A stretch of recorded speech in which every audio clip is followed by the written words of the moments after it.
Hare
शुद्ध हरिनाम संकीर्तन की कलिवाधार हरे कृष्ण महामंत्र की प्रिया प्रभुपाद की सुबह भगवान जो जन्म आहे संकीर्तन थी रहियो आहे ऐं तव्हां कीर्तन न करे रहिया आहियो। भगवान सम्झंदो शायदि मुंहिंजे अचण जी ख़ुशी कोन थी। जॾहिं बि असांखे संकीर्तन में भाग वठण जो अवसर मिले त प्रेम सां उत्साह के साथ उन नाम के उच्चारण करण घुर्जे ताकि भगवान के लगे वे खुश आहियूं कॾहिं जनम ते।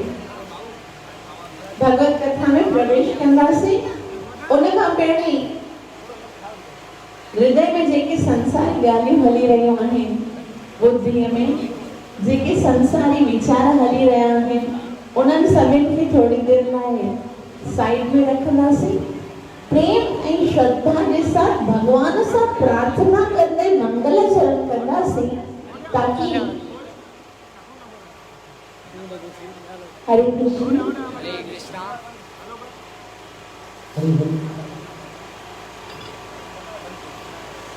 ताकि असां जेकी कुछ ॿुधण वारा आहियूं उन्हनि जो असांखे पूरो पूरो लाभ प्राप्त थी सके, जेको आहे कृष्ण प्रेम जी प्राप्ति। सभी हथ जोड़ो, अखियूं बंद करो, जरा ध्यान से ॾिसो कि भगवान तो चयो आहे गीता में कि सर्वस्य चाहम हृदि सन्निविष्टो। मां सभिनि जे दिल में वेठल आहियां। जरा जाति पाए ॾिसो तो सही वेठो आहे या कोन। अखियूं बंद करे भगवान जो दर्शन कयो ऐं मुझे पोयां मंत्रोच्चारण कयो। ओम नमो भगवते वासुदेवाय।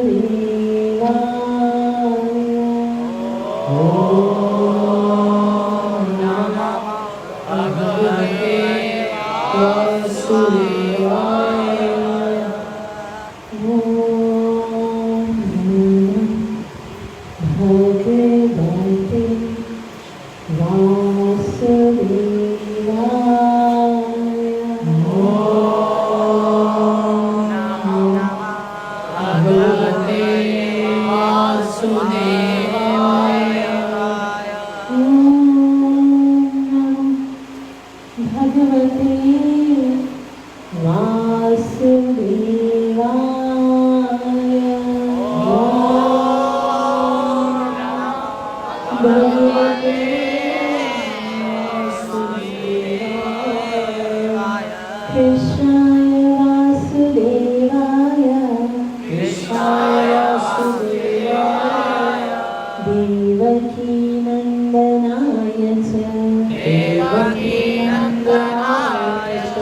गोविंदाय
भवति नैष्टिकी पंचतत्त्वात्मकं कृष्णं भक्तरूपस्वरूपकं भक्तावतारभक्ताख्यं नमामि भक्तशक्तिकम्। जय श्री कृष्ण चैतन्य प्रभु नित्यानंद श्री अद्वैत गदाधर श्रीवासदि गौर भक्तवृंद। हरे कृष्ण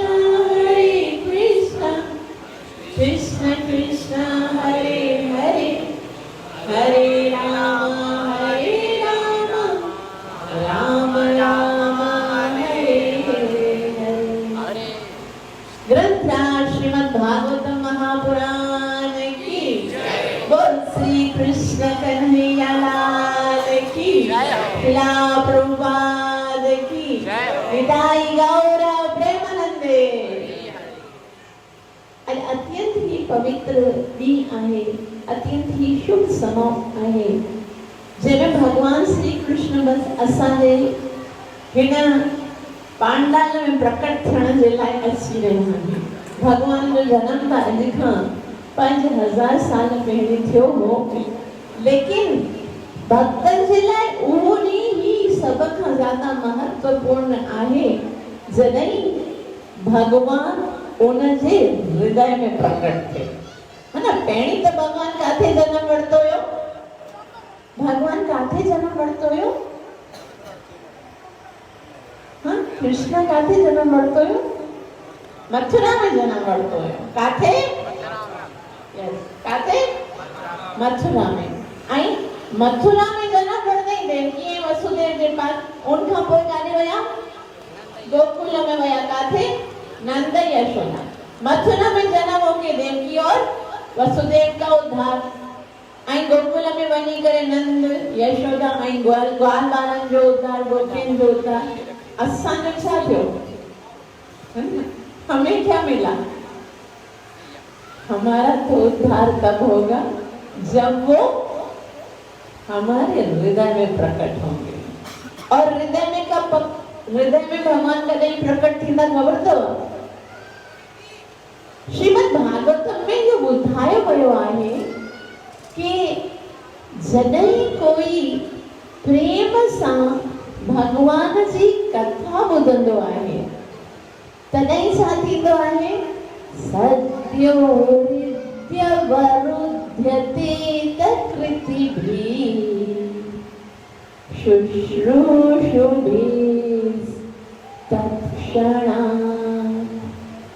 श्रीमद् भागवतम जे पहिरें सिकंद जे पहिरें अध्याय जे 2 श्लोक में शुकदेव गोस्वामी ॿुधाइनि था कि जेको भगत भगवान जी कथा ॿुधण जी इच्छा कंदो आहे, ॿुधंदो या न ॿुधंदो उहा बाद जी ॻाल्हि आहे, केवल मन में इच्छा थी वञे कि मां भगवान श्री कृष्ण जी कथा ॿुधंदसि, उन टाइम ते सद्यो माना इंस्टेंट, उन टाइम ते सद्यो हृदय माना हृदय जे अंदर वरुध्यते माना उन जे अंदर कैद थी वेंदो आहे। भगवान हृदय जे अंदर अची करे कैद थी वेंदो आहे।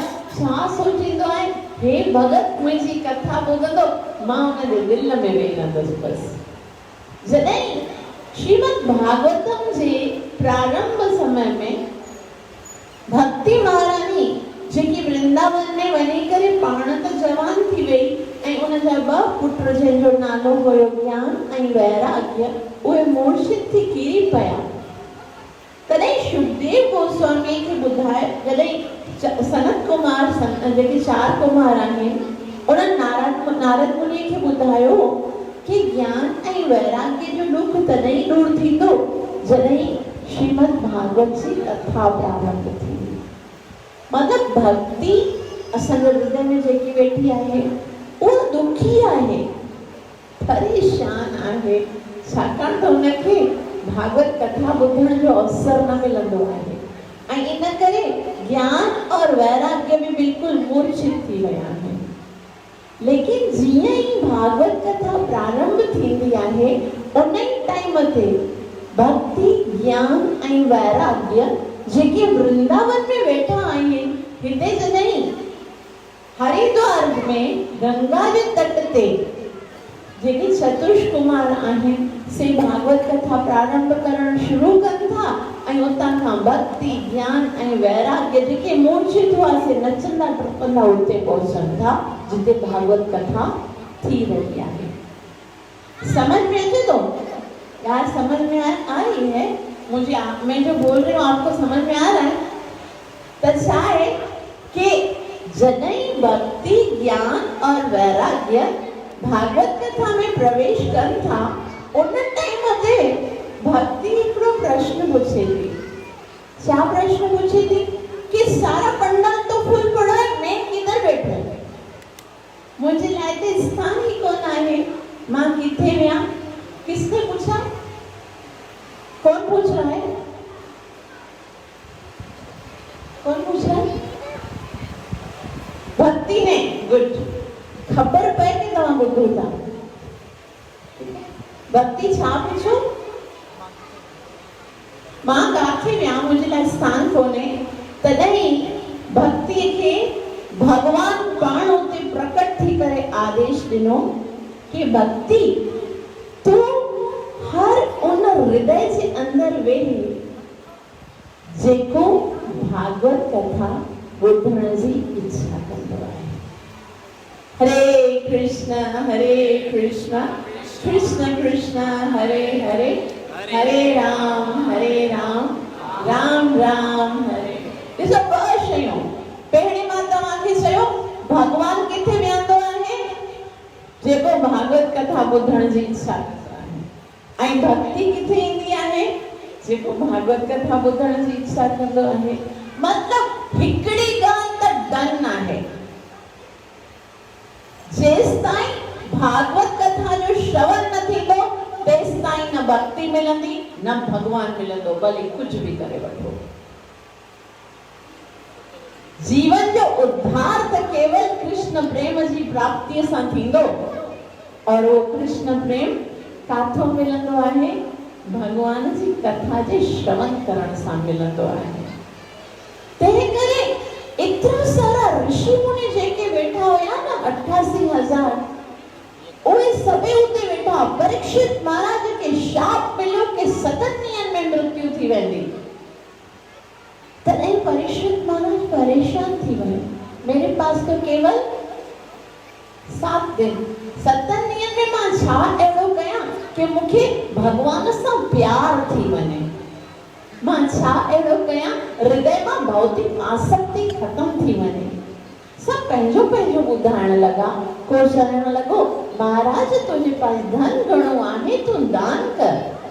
कोई चवण लॻो महाराज तूं तपस्या कर। कोई चवण लॻो महाराज तूं यज्ञ कर।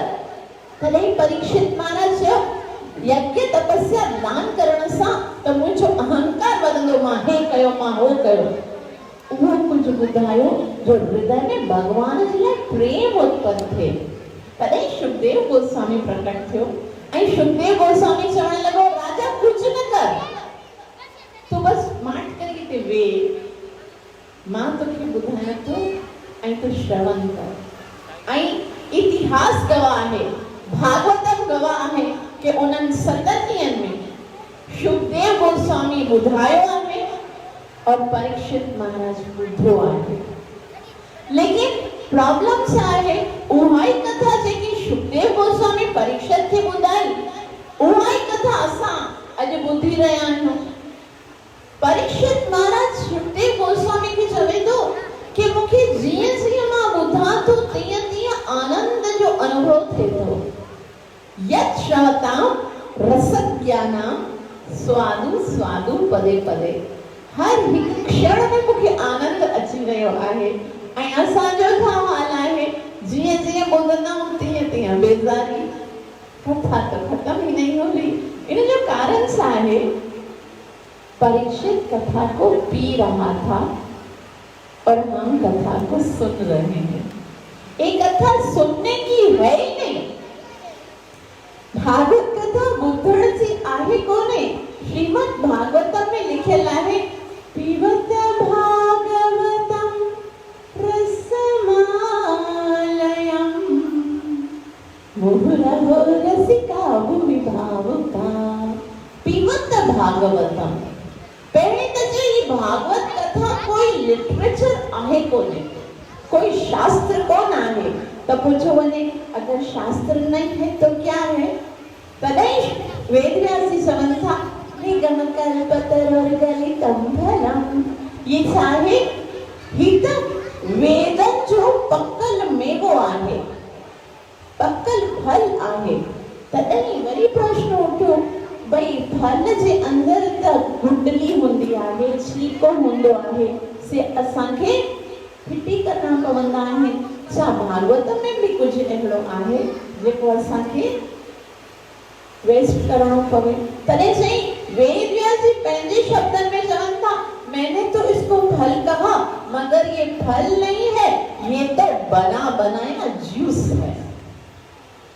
जूस के अंदर तो कुछ भी होंदो ना है ना जेको असां सटूं। जीअं तव्हां अगर मैंगो शेक बनाईंदा आहियो वो तो डायरेक्ट से गटक के पी जाना होता ना। उन्हीं तरह से ही भागवत केड़ो आहे उहो वेदन ऐं शास्त्रन जो पक्कल फल जो हिकड़ो बणियो बणायल जूस आहे जंहिंजे अंदर ना त गुडली आहे ऐं न छिलको आहे। करणो छा आहे पिबत भागवतम रसमालयम। आलय मतलब इन जे अंदर केवल रस ही रस आहे। इनके बस पीते रहो और पीते रहो। तने सुखदेव गोस्वामी परीक्षित का पूछे तो भाई कितना पिए, है ना। असां भी चवंदा भाई उहो आई भागवत कथा, उहो ही भगवान श्री कृष्ण जो जन्म, उहो ही गोपियों, उहो ही पूतना, उहो ही अगासुर, उहो ही कंस, बार बार वही सुनने को मिलता है ना। लेकिन जितना जितना सुनते हैं उतना उतना हम उस कथा के अंदर डूबते हैं। संसार जेको सागर आहे न उनखे असांखे तेरी करे पार करणो पवंदो आहे। हाँ, संसार में जेको समुद्र होंदो आहे ना उसको अगर पार करना है तो हमको तैरना आना चाहिए। और यदि इस भव सागर को पार करना है, यदि कृष्ण को प्राप्त करना है तो इस कथा में डूबना आना चाहिए। जेतरो जेतरो डूबंदासी ओतरो ओतरो प्रेम वधंदो आहे। ये कथा कानों से सुनने के लिए नहीं है। ये कथा तो सिर्फ हिकड़ो इंस्ट्रूमेंट आहे जंहिंजे द्वारा कुछ भी बने तो। लेकिन कदे कदे ऐसा थींदा ना कान तो खुले होते, कान का तो कोई ढक्कन नहीं है ना। कोई भी कोई असांजे अॻियां चवंदो आहे पाणी भरेच, मुझे ॿुधण कोन ईंदो, वरी चवंदा पाणी भरेच, वरी ॿुधण कोन ईंदो। पोइ छा बोलो आई छा ॿुधो न आहे पाणी भरे। वो क्या बोलता है सॉरी मेरा ध्यान कहीं और था। कान तो खुले हैं पर यदि मतलब कान से नहीं सुनते, कान तो खुले थे ना, कान से नहीं सुनते तो जेकॾहिं कथा में आया आहियूं तो केवल कन खणी न अचूं, इहो मन भी खणी अचूं। छाकाणि त ध्यान त इन मन सां लॻंदो आहे।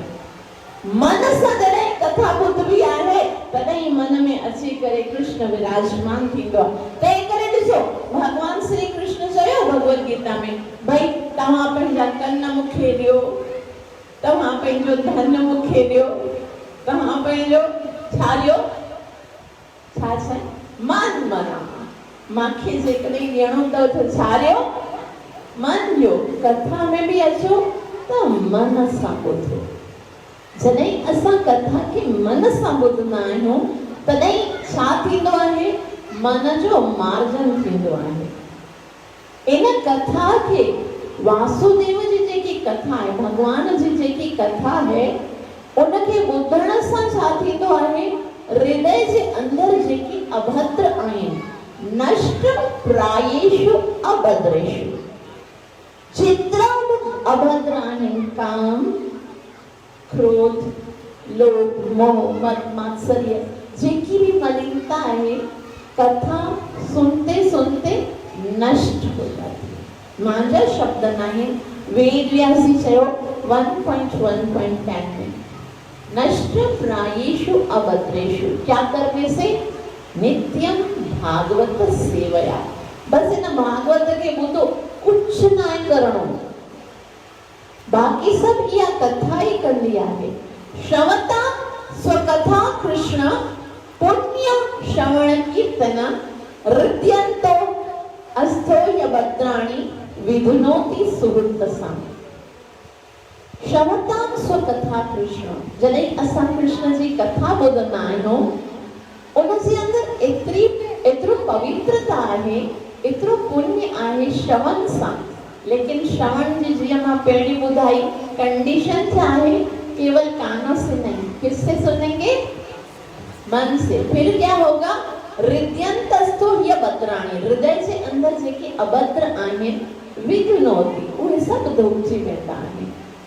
त हाणे जीअं तव्हां सभिनि खे ख़बर आहे असां सभई हिते भागवत कथा में कृष्ण जनम जे इन सुंदर अवसर खे सेलिब्रेट करण जे लाइ हिते एकत्रित थिया आहियूं।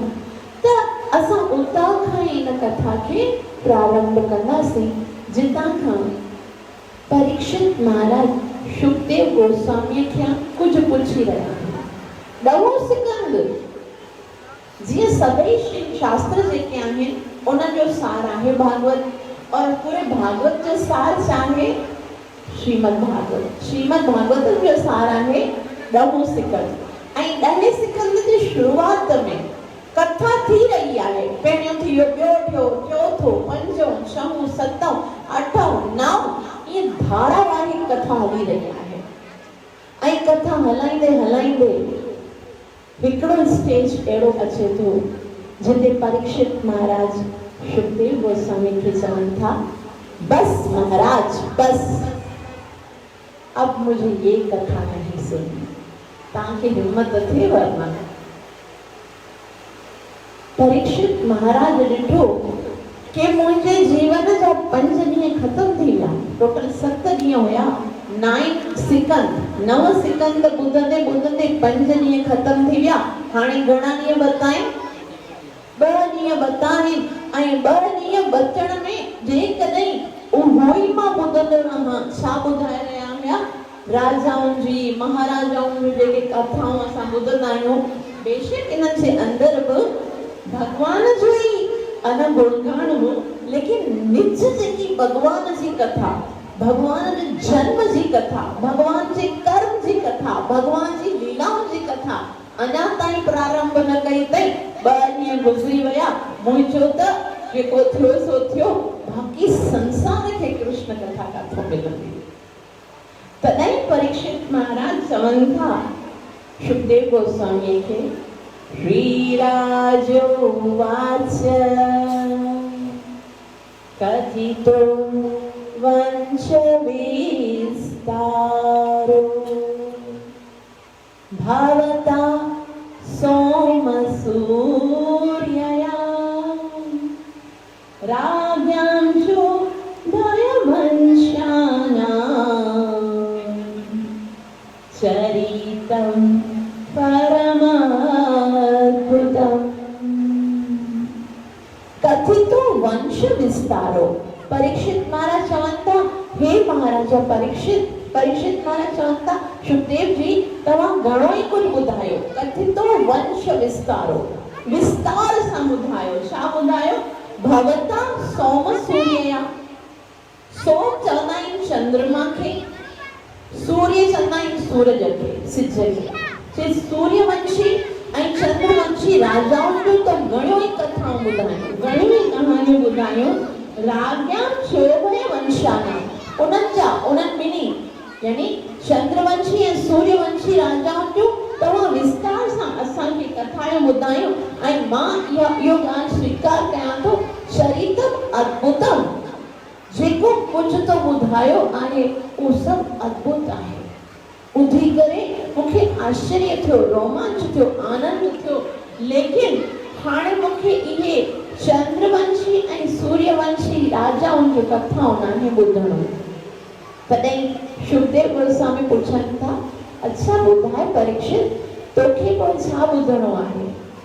तॾहिं परीक्षित महाराज चवनि था, यदुश्च धर्मशीलस्य नितरां मुनिसत्तमः तत्रांशेनावतीर्णस्य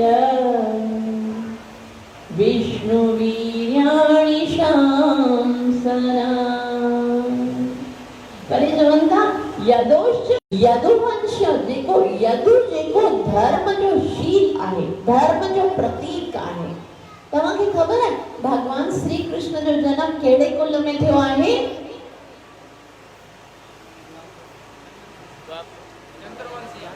Chandravanshi. Very nice, Chandravanshi, very very nice. और उनजो कुल कहिड़ो आहे? यदुवंश कुल आहे। यदुवंश में भगवान श्री कृष्ण जन्म छाजे लाइ वरितो?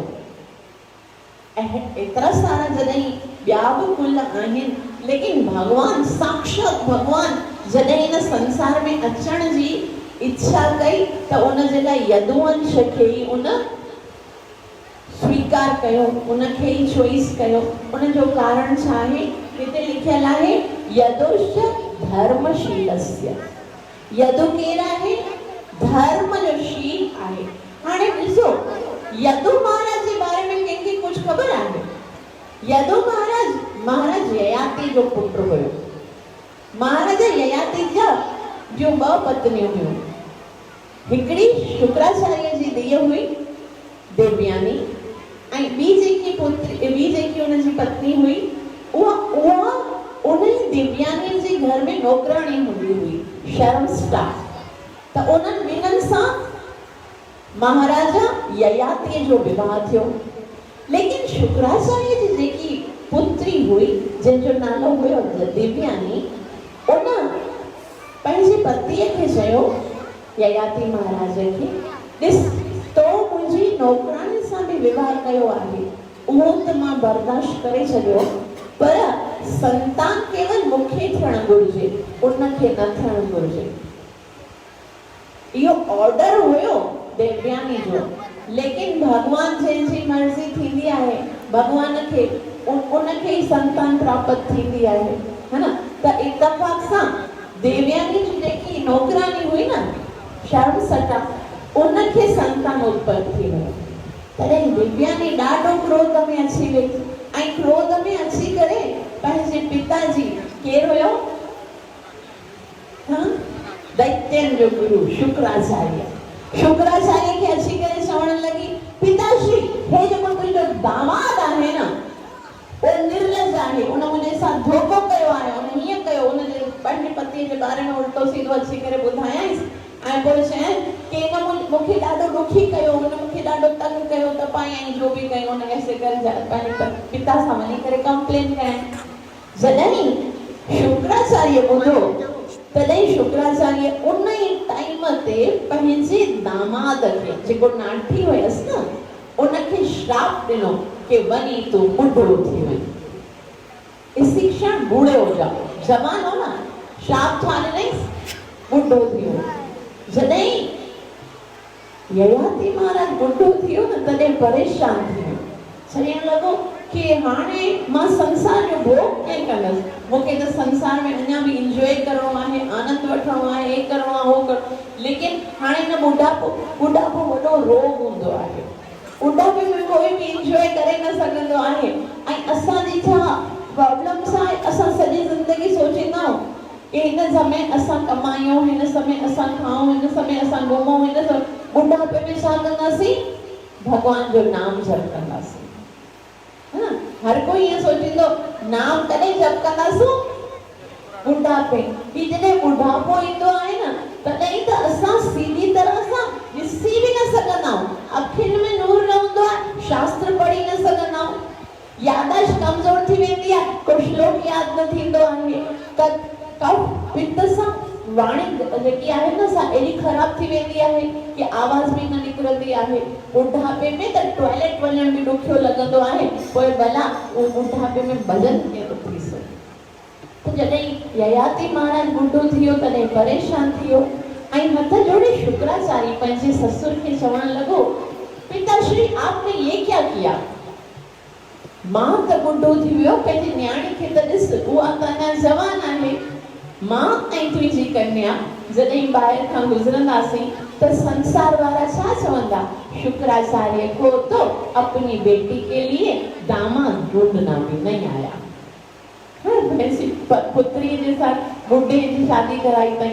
हाणे ॾिस, मुंहिंजे जीवन में अञा ताईं आनंद जी इच्छा आहे ऐं तो मूंखे बुढ़ो करे छॾियो, कुझु कर वरी मां जवान थियां, माफ़ी ॾेई छॾ, ग़लती थी वई मूंसां। तॾहिं शुक्राचार्य चयो, तीर जॾहिं हिक भेरो निकिरी वेंदो न वरी न ईंदो आहे, उन ई तरह मुंहिंजो श्राप निकिरियो न वरी न ईंदो। तॾहिं चई कोई उपाय त हूंदो, मां वापसि जवान थियण चाहियां थो, मां कीअं जवान थियां? तॾहिं ययाति महाराज खे शुक्राचार्य हिकिड़ो उपाय ॿुधायो। चई तुंहिंजा 4 पुट आहिनि न, 4 पुटनि मां जेकॾहिं तोखे कोई जवानी पंहिंजी ॾींदो न त तूं जवान थी वेंदे।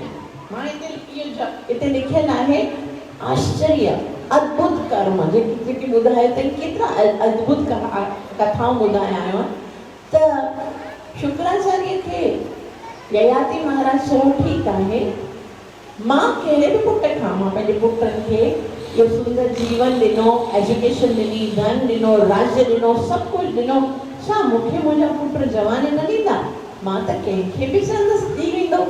ऐं उन्हनि मां सभ खां नंढो जेको पुट हो, तंहिंजो नालो हो यदु। यदु लिखियल आहे न।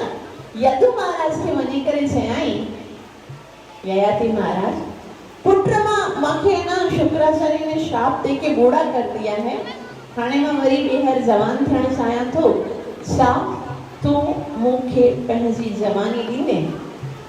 तूं मुंहिंजे बदले में बुढ़ो थी वञ, मां जवान थी वञा।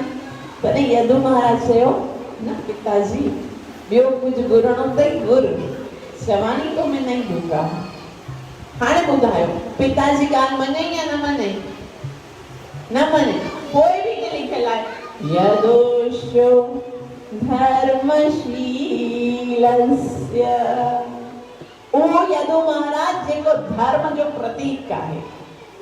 बच्चे को पिता की बात माननी चाहिए या नहीं माननी चाहिए?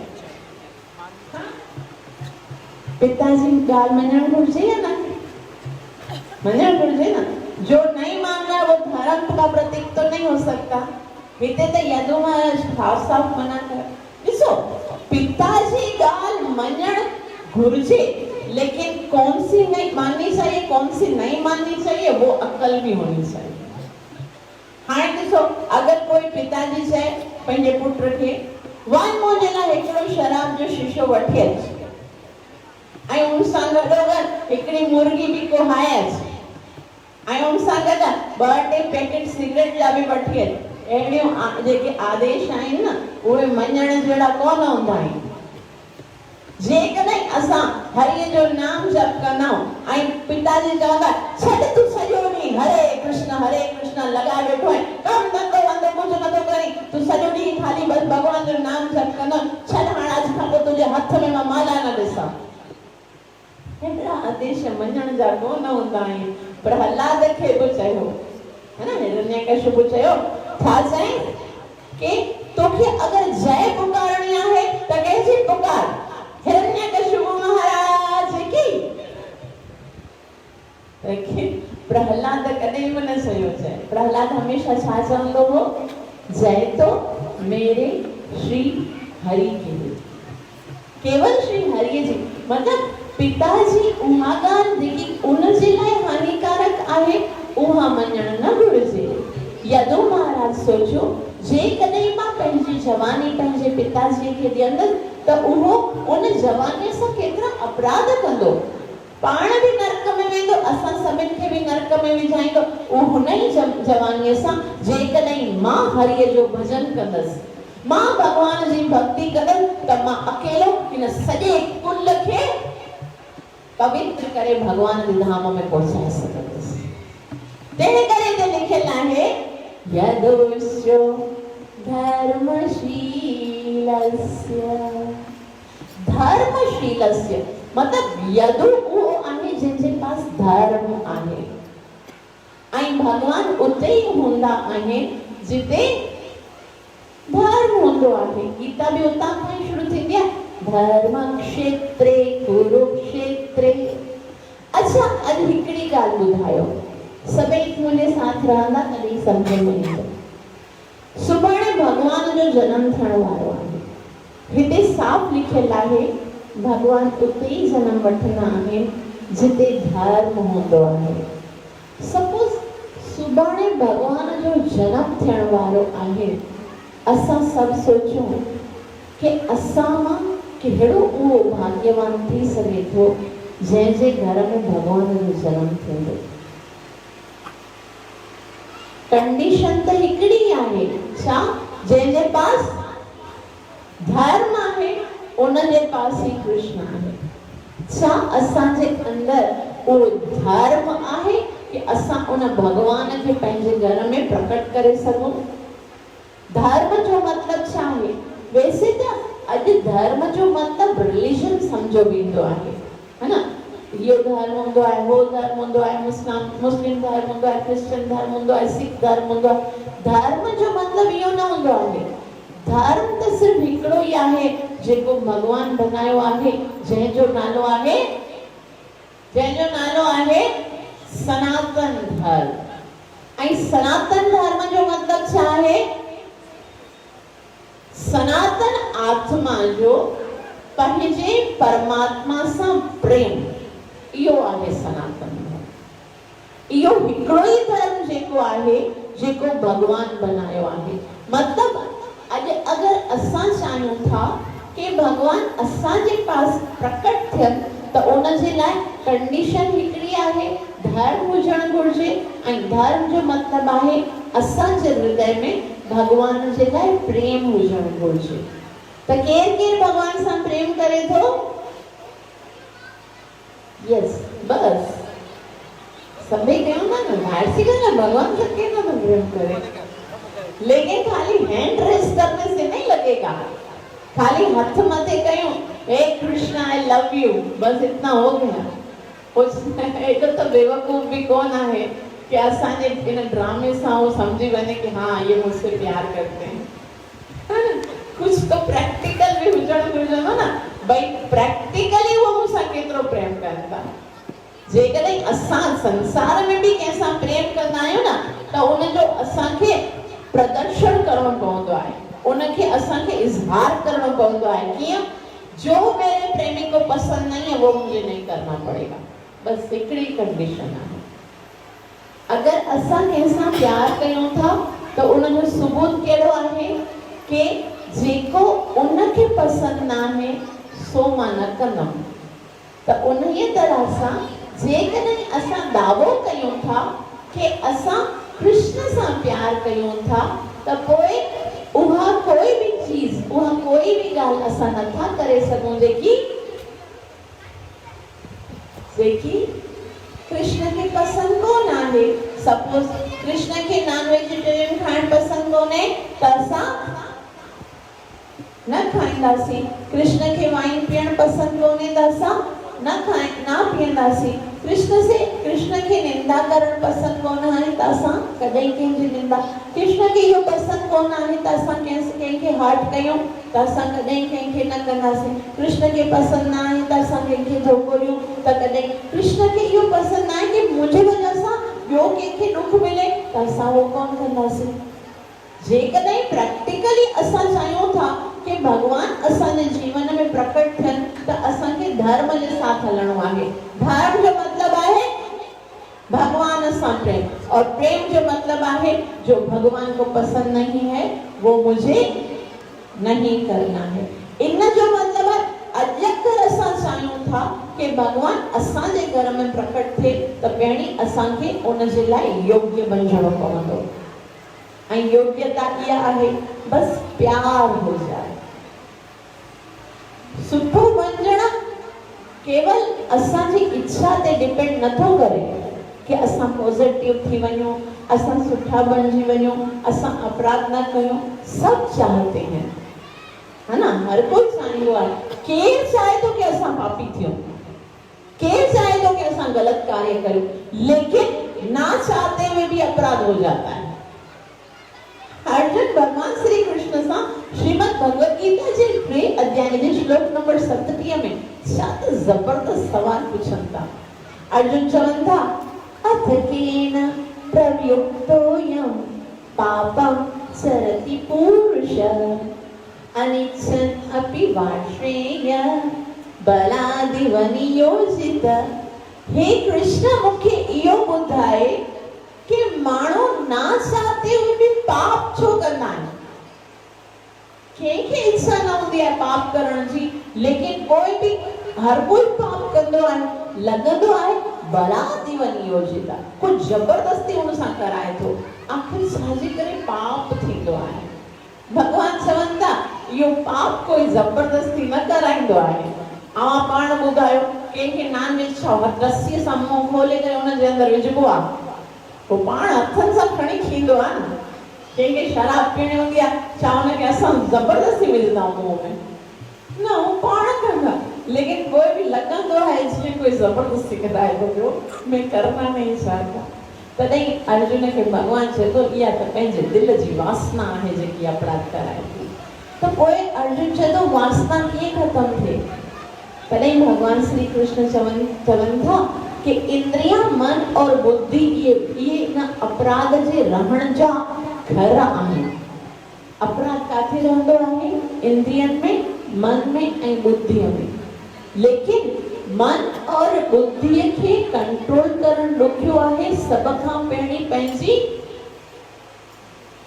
इंद्रियनि खे कंट्रोल कर। इंद्रियनि माना सेंसिस आहिनि न, अखियुनि सां ग़लति न ॾिसो। जॾहिं असां अखियुनि सां ग़लति ॾिसंदा आहियूं, तॾहिं मन उनजी ओर वधंदो आहे। ॾिसो, अजामिल हूंदो हुयो न, सुठो भगत हूंदो हुयो, भगवान जो नाम भी जप कंदो, जंगल में वियो ऐं भगवान जे यज्ञ जे लाइ लकड़ियूं खणण वियो, लेकिन ग़लति ॾिठाई त अपराध करे वठो। ग़लति कॾहिं न ॾिसण घुरिजे। असांजो अखियूं सॼी ज़िंदगी ग़लति ॾिसंदियूं आहिनि। हुन त हिकिड़े दफ़ा ॾिसो, अॼु त यूट्यूब ते ऐं अलॻि अलॻि सोशल मीडिया ते ग़लति असांजो अखियूं ॾिसंदियूं आहिनि ऐं असां पोइ सोचींदा सिनेमा में पिक्चर्स देखेंगे, मूवी देखेंगे, ये करेंगे, वो करेंगे, लेकिन हम अपराध से बच जाएंगे। असंभव एव।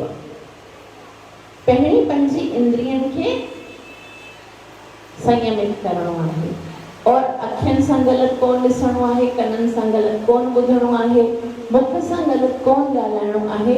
तॾहिं असां धर्म जे रस्ते ते अॻियां वधी सघूं था।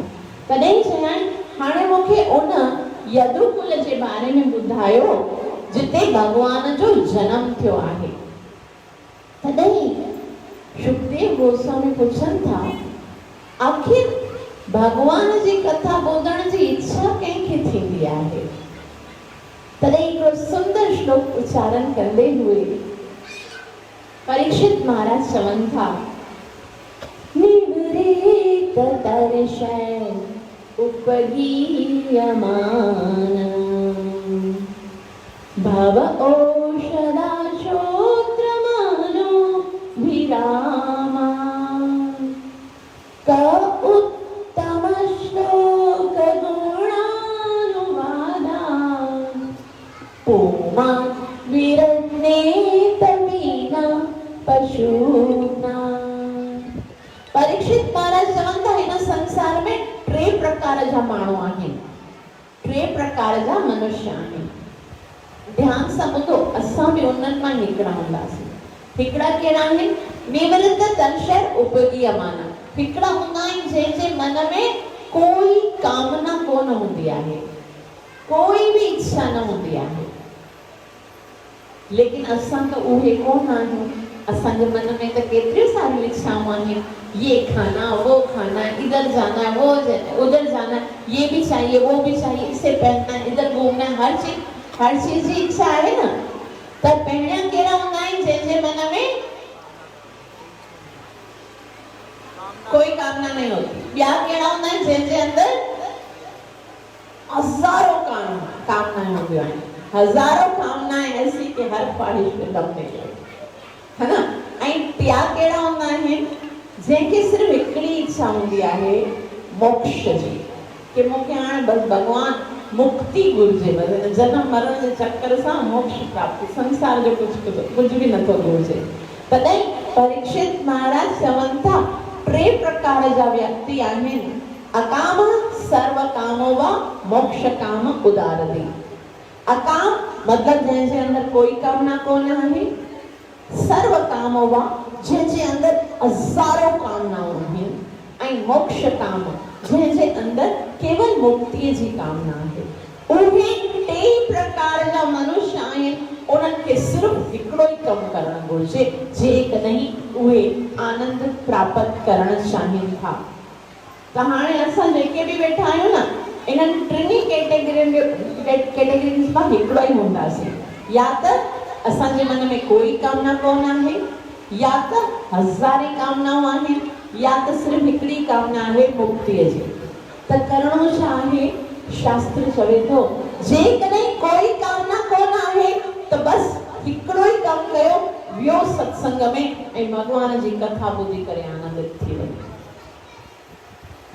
जेकॾहिं हृदय जे अंदर हज़ारों कामनाऊं आहिनि त ॿियो कुझु करण जी ज़रूरत कोन आहे, वियो सत्संग में भॻवान जी कथा ॿुधो, समय इच्छाऊं पूरी थी वेंदियूं। ऐं जेकॾहिं मन में केवल मोक्ष जी इच्छा आहे त ॿियो कुझु करण जी ज़रूरत कोन आहे, वियो सत्संग में भॻवान जी कथा ॿुधी करे मुक्ति बि प्राप्त थी वेंदी। ऐं भगवत कथा जी ॿुधण खां पोइ मरने के बाद मुक्ति नहीं मिलती है, त उहा कथा आहे जेकी जीते जी मुक्त करे छॾींदी आहे। मुक्ति जो मतलब छा आहे ख़बर अथव? मुक्ति हित्वा अन्यथा रूपे स्वरूपेण व्यवस्थिता। मुक्ति जो मतलब आहे असांखे असांजो स्वरूप प्राप्त थी वञे। स्वरूप छा आहे? भगवान सां प्रेम थी वञे। बस जीवन जी सफलता इहा आहे। बस अगर असां सत्संग ॿुधी करे, कथा ॿुधी करे भगवान सां प्रेम प्राप्त कयो, मन सक्सेस। लेकिन जेकॾहिं अञा ताईं प्रेम जी प्राप्ति नथी थिए त मतलब अॼु ताईं जेके सत्संग कया न उहे सभु फिज़ूल आहिनि। असांखे केरु चवंदा आहिनि दीदी असां बि सत्संग में वेंदा आहियूं, उहे बि इहा ई ॻाल्हियूं ॿुधाईंदा आहिनि जेके तव्हां ॿुधाईंदा आहियो। मुंहिंजो अच्छा छा उहे अव्हांखे इहो ॿुधाईंदा आहिनि कि भगवान श्री कृष्ण ई सभिनी देवी देवताउनि जो मालिक आहे, भगवान श्री कृष्ण परम पुरुष भगवान आहे, भगवान Shri Krishna supreme personality of Godhead आहे। पर चवंदा आहिनि न भगवान श्री कृष्ण जे बारे में नथा ॿुधाइनि, मगर ॻाल्हियूं उहे ई ॿुधाईंदा आहिनि जेके तव्हां ॿुधायो। अरे फिर भगवान के बारे में नहीं बताया तो क्या बताया? पोइ वरी मां चवंदी आहियां अच्छा पोइ तव्हांखे सत्संग में ईअं ॿुधाईंदा आहिनि कि असां जेको खाऊं भगवान श्री कृष्ण खे अर्पण करे पोइ खाऊं, असांखे नॉनवेज न खाइणु घुरिजे, असांखे थूम बसर न खाइणु घुरिजे, असांखे हे न करणु घुरिजे। चवंदा न न असांजे सत्संग में चवनि था आत्मा खे न सिखाइणु घुरिजे, आत्मा खे न सिखाओ, जेको वणे सो खाओ। अगर आत्मा जेको वणे सो खाओ, अगर जो अच्छा लगता है वो करना, कोई किताबन जी जरूरत केड़ी आहे? कोई भगवान की गीता ॿुधाइण जी जरूरत केड़ी? आत्मा के मच्छी और है ना मुर्गी खाइण जी इच्छा थोड़ी हूंदी आहे, वो तो असांजे शरीर जी वासना हूंदी आहे। असां वरी चवंदा आहे त सत्संग में उहे ॻाल्हियूं ॿुधाइनि था। हज़ारे ॾींहं थी विया, केतिरियूं जुतियूं घसी वयूं, अञा ताईं ख़बर न आहे कि भगवान केरु आहे। उहो सत्संग आहे, कहिड़ो सत्संग आहे तव्हांजो? त सत्संग जो मतिलबु आहे असां उन जाइ ते वञूं जिते असांजो भगवान सां संबंध ॿेहर जुड़े। वैसे तो संबंध शुरू खां ई आहे, लेकिन असांजी नालायकी जे कारण वो संबंध जेको आहे सो टूटी पियो आहे। वैसे तो टूट नहीं सकता। असां चाहे केतिरा बि अपराध कयूं, अपराधनि जी खान हुजे भले, असां जेके आहियूं न अपराध पीछे 9.30 भगवान चलो अगर तव्हां पापीअ में सब सां वॾा पापी आहियो न पोइ बि मूंसां तव्हांजो संबंध नथो टूटी सघे लेकिन असां पंहिंजे पापनि जे करे भगवान असां खां दूर नथो थिए लेकिन असां पंहिंजे पापनि मां एॾो त ढकिजी वेंदा आहियूं पाण खे एतिरो त ढके छॾींदा आहियूं कि भगवान खे ॾिसी न सघंदा पापनि जो पर्दो अची वेंदो आहे न ऐं इन सत्संग जे कारण उहो पापनि जो पर्दो जेको आहे सो साफ़ थी वेंदो आहे वो मेल आहे न मेली चादर आहे न सा साफ़ थी वेंदी आहे पोइ ट्रांसपेरेंट भगवान ॾिसण में ईंदो आहे पोइ भगवान जो दर्शन थींदो आहे तंहिं करे परीक्षित महाराज चवनि था कि चाहे अकाम सर्व कामो वा मोक्ष कामो दारवी तीव्रेण भक्ति योगेन यजेत पुरुष परम पोइ असांखे हर कोई चाहे कहिड़ी बि कंडीशन में आहे उनखे वेही करे भगवान जी कथा ॿुधणु घुरिजे उन्हीअ सां उनजो उद्धार थींदो पोइ वरी परीक्षित महाराज चवनि था इन करे हर कोई भगवान जी कथा ॿुधण जी इच्छा करे थो तंहिं करे मां तव्हांखे प्रार्थना कयां थो कि भगवान जी कथा ॿुधायो तॾहिं वरी हिकिड़ी ॻाल्हि चवंदा लेकिन हिकिड़ो व्यक्ति अहिड़ो आहे जंहिंखे भगवान जी कथा ॿुधण जी इच्छा न थींदी आहे हिकिड़ो ई आहे बसि उहो कहिड़ो आहे नहीं तव्हां त सभई प्रेम सां भगवान जी कथा ॿुधण आया आहियो परीक्षित महाराज चवनि था कि उहो हिकिड़ो जीव जेको पुमान भवाग्ने न तरेस आत्मा पुमान विरजेत विना पशुना पशु चवंदा आहिनि जानवर खे गिनात मतलब मारण वारो जेको जानवर खे मारींदो आहे उनखे छा चवंदा आहिनि छा चवंदा आहिनि कासाई है ना तॾहिं परीक्षित महाराज चवनि था कि सिर्फ उहो व्यक्ति जेको कासाई हूंदो आहे न उनखे भगवान जी कथा ॿुधण जी इच्छा न थींदी आहे पोइ असांखे लॻंदो कासाई सां भगवान जी कथा ॿुधण सां कहिड़ो कंपेयर आहे वरी परीक्षित महाराज चवंदा न उहो व्यक्ति जेको भगवान जी कथा न ॿुधंदो आहे उहो त कासाई खां बि वॾो दुष्ट आहे परीक्षित महाराज जी इहा ॻाल्हि ॿुधी करे शुकदेव गोस्वामी हैरान थी वञे थो अच्छा जेको कथा न ॿुधंदो आहे उहो कासाई खां बि वॾो दुष्ट कीअं थो थी सघे तॾहिं परीक्षित महाराज ॿुधाइनि था कि कासाई कंहिंजो वध कंदो आहे कंहिंखे मारींदो आहे जानवर खे मारींदो आहे है ना जानवर खे कासाई मारींदो आहे लेकिन जेको भगवान जी कथा न ॿुधंदो आहे उहो त पंहिंजी आत्मा जो क़त्ल कंदो आहे पंहिंजी आत्मा जेकी सचित आनंद भगवान जो अंश आहे उन ई आत्मा खे कथा न ॿुधी करे भगवान खां दूर करे कॾहिं कुत्ते कॾहिं ॿिली कॾहिं सूअर कॾहिं गटर जे कीड़े जे अंदर विझण ते मजबूर कंदो आहे हिन संसार में जेकॾहिं असां भगवान जी कथा न ॿुधंदासीं तॾहिं कॾहिं बि असांखे मोक्ष प्राप्त न थींदो तंहिं करे बुद्धिमान उहो ई आहे जेको भगवान जी कथा ॿुधण जी इच्छा कंदो आहे छाकाणि त इन ई कथा जे द्वारा असांजो भगवान सां संबंध जुड़ंदो आहे इन ई कथा जे द्वारा भगवान सां प्रेम उत्पन्न थींदो आहे तंहिं करे हिकिड़ो आख़िरी श्लोक असां हिते करंदासीं ध्यान सां ॿुधजो उतां खां सुभाणे जूं कथाऊं स्टार्ट थींदियूं परीक्षित महाराज चवनि था अवतीर्य यदोर्वंशे भगवान भूत भावना कृतवान्यानि विश्वात्मा तानि नो वद विस्तरा अवतीर्य अवतीर्य जो मतलब आहे अवतार वठण वारो उहो भगवान जे यदुकुल में अवतार वठतो कोई माण्हू चवंदा आहिनि कि भई भगवान जो जन्म थियो भगवान जो जन्म न थींदो आहे भगवान जन्म ऐं मरण खां परे आहे भगवान त छॾियो जेके असां हिते वेठा आहियूं न, भगवान जो जेको नंढड़ो सो अंश आहे, केतिरो अंश आहे, आत्मा ख़बर अथव केतिरी आहे? उपनिषद में लिखियल आहे, बालग्रे शतभागस्य शतता कल्पितस्य च। वार जे नोक जेकी आहे उन जे 10,000वें हिस्से जे बराबर आत्मा आहे।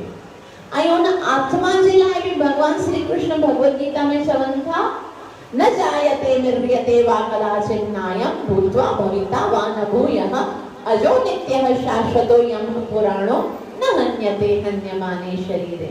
के शरीर जे मरी वञण ते बि आत्मा जो कुझु न थींदो आहे। आत्मा न करे जमंदी आहे, न मरंदी आहे, न ई कॾहिं उनखे क्षति पहुचंदी आहे। त जॾहिं आत्मा नथी ॼमे, आत्मा नथी मरे, त उहो परमात्मा भला कीअं जो जनम वठी सघे? त भगवान जो जनम न थींदो आहे। शब्द छा लिखियल आहे? अवतीर्य। भगवान अवतार वठंदो आहे। अवतार जो मतलब छा आहे? ऊपर से नीचे उतरना, उनखे चवंदा आहिनि अवतार। अवतार मतलब उतरना। जीअं तव्हां हिते त बिल्डिंग्स न हूंदियूं न, कराची में जीअं बिल्डिंग हूंदो, कोई कंहिंजो घर सेकंड फ्लोर ते हूंदो आहे, कंहिंजो फ्लोर ते हूंदो आहे, उनजो कोई मित्र हूंदो आहे, उनजो 8th फ्लोर ते हूंदो आहे। ऐं जेको सेकंड फ्लोर ते रहंदो आहे, उनखे जेकॾहिं ज़रूरत पवंदी आहे, 8th फ्लोर ते पंहिंजे मित्र खे कॉल कंदो आहे कि आप नीचे उतरिए। पर वो जेकॾहिं हुतां खां लथो आहे नीचे, त इनखे संस्कृत में चवंदा आहिनि अवतार। अवतारित, अवतरित थियो आहे। उन ई तरह सां भगवान जेको आहे, को अहिड़ी जाइ कोन आहे जिते भगवान न हुजे। हरे कृष्ण हरे राम राम राम। कॾहिं को अहिड़ो समय न थींदो आहे कि भगवान किथे न हुजे। लेकिन असांजे अखियुनि सां असां भगवान खे नथा ॾिसी सघूं, तंहिं करे भगवान हिकिड़ी अहिड़े फॉर्म में ईंदा आहिनि जंहिंमें असां उनजो दर्शन करे सघूं। हरे कृष्ण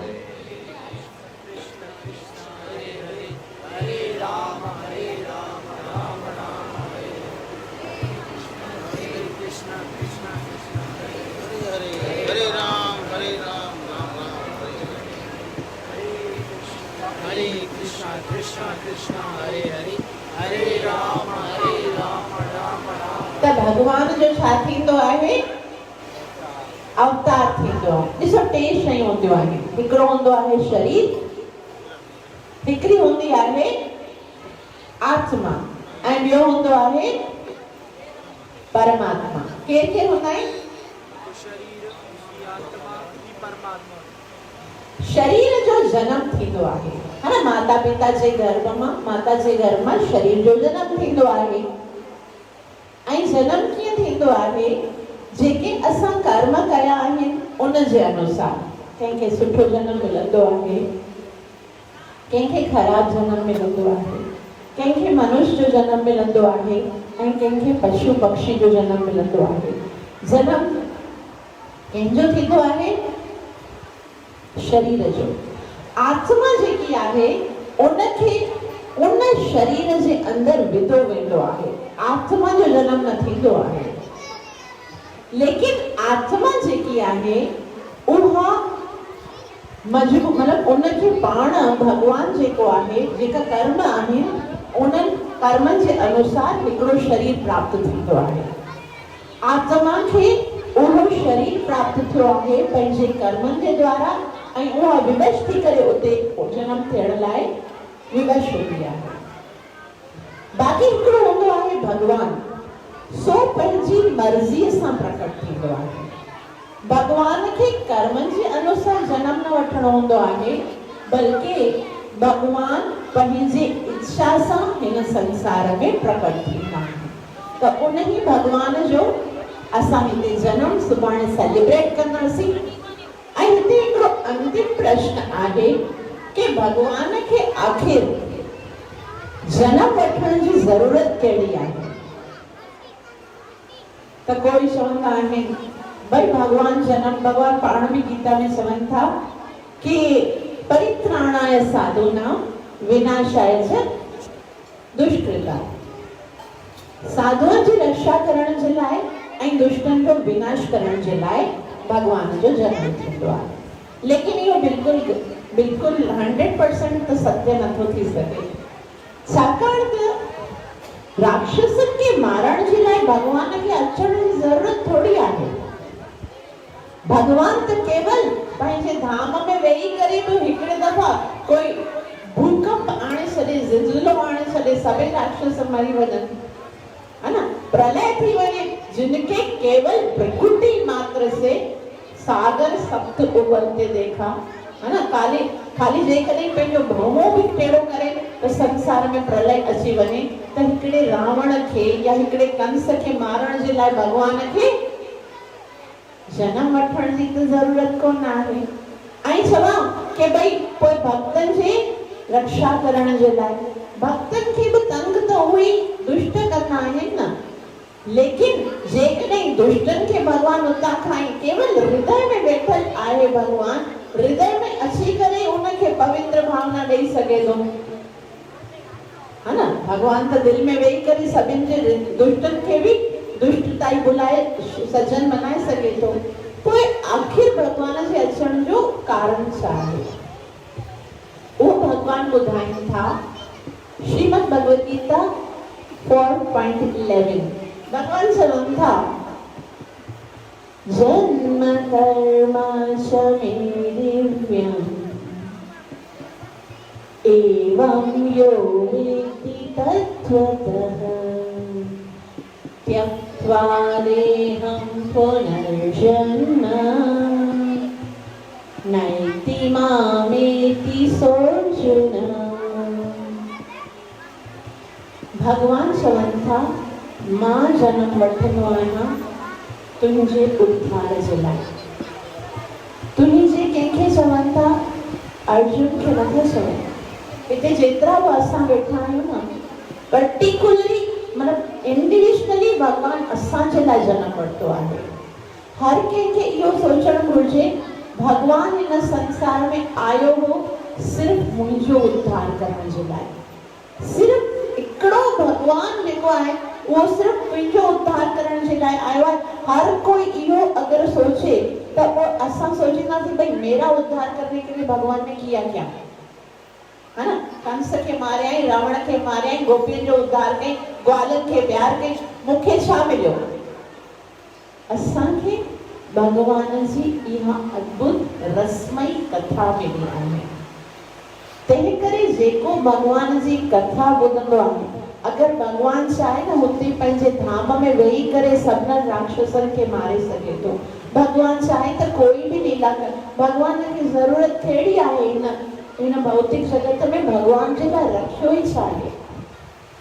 कोई भी भगवान इन संसार में ईंदा आहिनि ताकि भगवान अहिड़ियूं लीलाऊं कनि जंहिंखे ॿुधी करे असांजे मन में भगवान जे लाइ प्रेम उत्पन्न थिए। असांजे लाइ भगवान जनम वरितो आहे ऐं सुभाणे ॿीहर भगवान जो प्राकट्य उत्सव असां हिते भगवान जो जन्म सेलिब्रेट कंदासीं।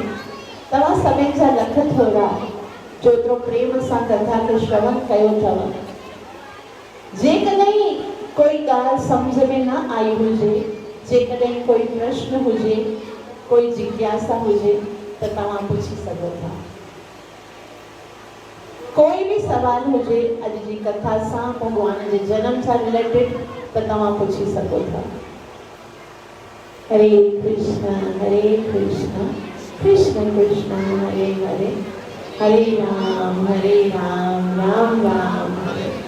हरे कृष्ण कृष्ण कृष्ण हरे हरे, हरे राम राम राम हरे हरे। हरे कृष्ण कृष्ण कृष्ण हरे हरे, हरे राम राम राम हरे हरे। कोई भी क्वेश्चन कौन है कंहिंजो?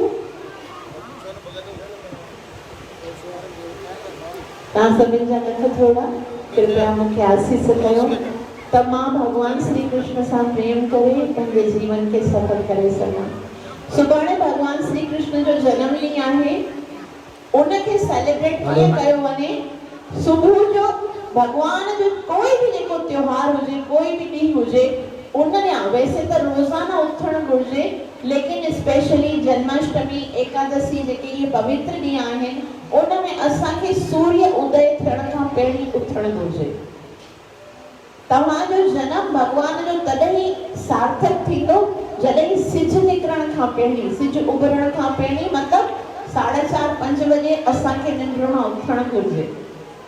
उन टाइम ते जेको पहिरीं उथंदो आहे ऐं भगवान जो दर्शन कंदो आहे न, भगवान जी कृपा सभ खां पहिरीं उनखे ई मिलंदी आहे। त हिकड़ी होड़ लॻी हुजे अॼु भगवान जो सभ खां पहिरीं दर्शन मां कंदसि। ठीकु आहे, त सुबुह जो सवेर उथणो आहे। असां हिते 5 बजे आरती कंदासीं। जेके करीब जा आहिनि से हिते सुबुह जो मंगल आरती ते अची सघनि था। उन खां पोइ 8 खां 10 सत्संग थींदी ऐं उन खां पोइ शाम जो वरी भगवान जे प्राकट्य जो उत्सव हिते सेलिब्रेट थींदो। तव्हां सभिनि सां निवेदन आहे, हिते हिन पंडाल में सॼो ॾींहुं संकीर्तन ऐं भजन कीर्तन हलंदो रहंदो। कहिड़े बि टाइम ते तव्हां अची करे सेलिब्रेट करे सघो था असां सां गॾिजी करे। और इन जनम ॾींहं खे सभ खां सुंदर तरीक़े सां सार्थक करण जे लाइ छा करणो आहे? ज़्यादा खां ज़्यादा भगवान जो नाम जप करणो आहे। जेतिरो थी सघे, जेको भगत हिकिड़ी माला करे थो तंहिंखे 2 करणु घुर्जनि, 4 करणु घुर्जनि, 6, 8, 10, 16, 20, 32, 64 जेतिरियूं मालाऊं करे सघो था। जितना नाम, छाकाणि त कलयुग में सभ खां वॾो धर्म इहो आहे कि असां हरिअ जे नाम जो सुमिरन कयूं। त जेको माला न कंदो आहे, अञा ताईं जे माला न कई आहे, तंहिंसां हथ जोड़े करे निमाणी वेनिती आहे कि सुभाणे भगवान जो जनम थियण वारो आहे, त कृपया तव्हां सभई ज़रूरु माला जप कयो। अगरि कंहिंखे माला घुर्जे त जेको प्रॉमिस कंदो कि मां सुभाणे 16 माला कंदुसि, उन्हनि खे मां माला गिफ्ट कंदमि। ठीकु आहे, त सुभाणे छा